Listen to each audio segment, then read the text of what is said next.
Israeli lobbyists, Miriam and Sheldon Adelson, have given Trump well over $100 million. And according to Trump, they have been his best customers.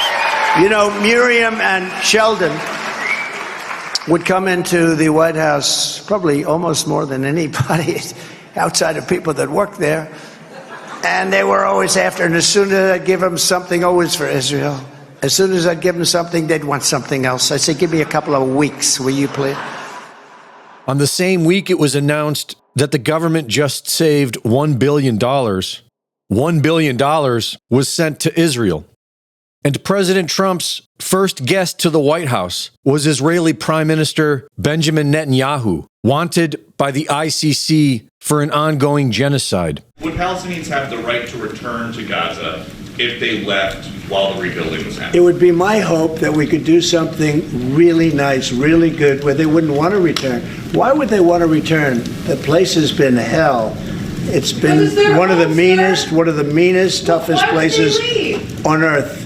But you take certain areas and you build really good quality housing, like a beautiful town, like someplace where they can live and not die.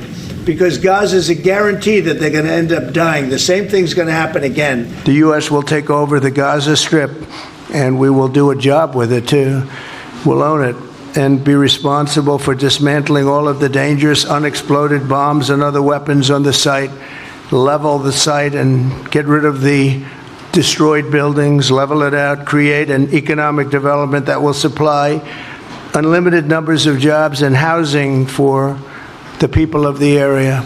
You are talking tonight about the United States taking over a sovereign territory. What authority would allow you to do that? Are you talking about a permanent occupation there? I do see a long-term ownership position, and I see it bringing great stability to that part of the Middle East and maybe the entire Middle East. And everybody I've spoken to, this was not a decision made lightly. Everybody I've spoken to loves the idea of the United States owning that piece of land. When the president talks about cleaning it out, he talks about making it habitable, and this is a long-range plan. They've dug tunnels underneath there that have basically degraded the stone that you make that would form foundations.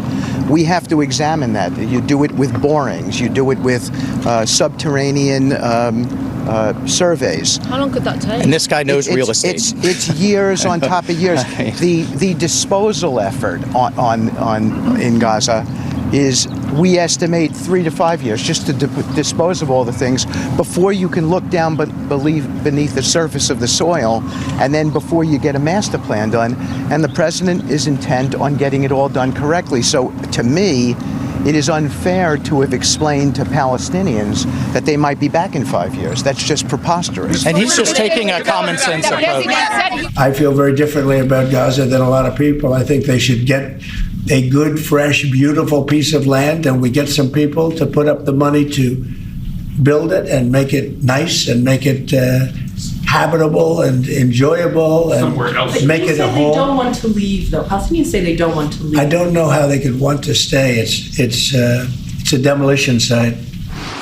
I envision world people living there, the world's people. I think you'll make that into an international, unbelievable place. I think the potential in the Gaza Strip is unbelievable. And I don't want to be cute. I don't want to be a wise guy, but the Riviera of the Middle East, this could be something that could be so this could be so magnificent. It's a small country in terms of land. See this pen, this wonderful pen? My desk is the Middle East. And this pen, the top of the pen, that's Israel. That's not good, right? You know, that's a pretty big difference. I use that as an analogy. It's pretty accurate, actually. I've said this before. I'll say it again. You are the greatest friend Israel has ever had in the White House. Greg Reese reporting.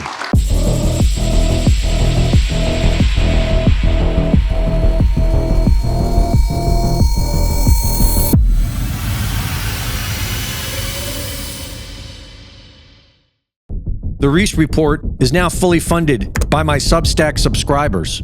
Subscribe today and support my work at gregreese.substack.com.